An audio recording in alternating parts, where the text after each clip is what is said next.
provide more insight into the situation in Sri Lanka. I'm joined by Upali Obeyesekere. He's the president of the Canada-Sri Lanka Business Council and the managing director for the Times of Sri Lanka. Thank you for taking the time to join us.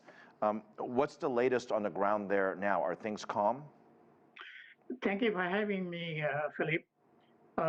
Things are calmer than what it was yesterday because the curfew has been enforced as of May 10th until Thursday, 7 a.m.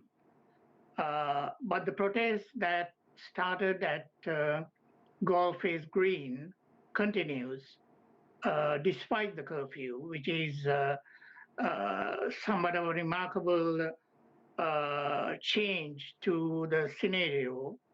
But as far as violence and unrest is concerned, things are back to normal.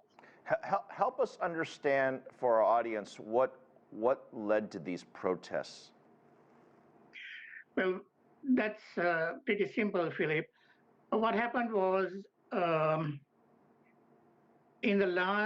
let's go back to 2019 when President Gotabaya Rajapaksa was voted in to power as president, and after he became president, he appointed his older brother as the prime minister, and then he appointed 3 other members of his family to cabinet posts. So altogether there were 5 Rajapaksas in the cabinet of ministers. So now this didn't go down well with the people of Sri Lanka, and it did not go down well with even the legislature. So this was the start that created all these problems. And then what happened was the president appointed his own people to very important posts such as the governor of central bank and the chairman of the board of investment, things like that. What do the people want at this point? I mean, the prime minister has stepped down, right? And the protests are still ongoing. What do the people want? Well, the people want the president to resign as well. I mean, that was the original request, and the president has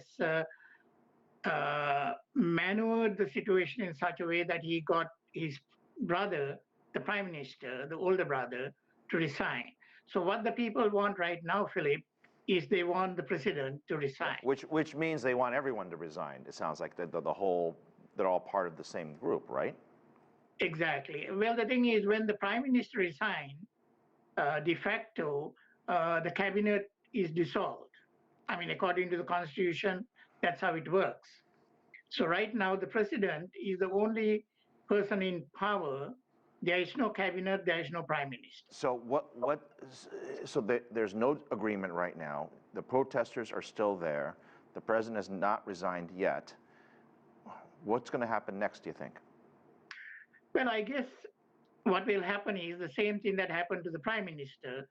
The power of the people will supersede the power of the government.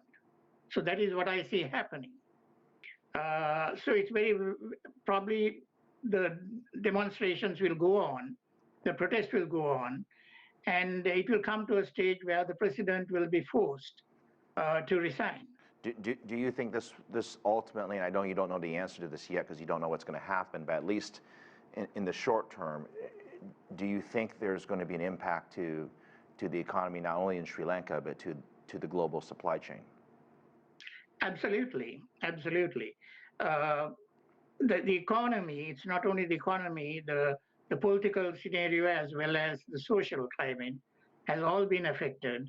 And conversely, the global chain has been affected as well. Moving forward, if you think about the supply chain issues, assuming there's no more violence and the people get the change that they want, Yes, I see your point, but what if there is no change? What if the president stands firm and the protests continue? What's going to happen next? Well, in my opinion, what happens next would be if the president does not resign, I guess international help will be sought, like things like places like the United Nations. They will have to intervene, or our immediate neighbor is India. India and the United States has a good relationship with Sri Lanka.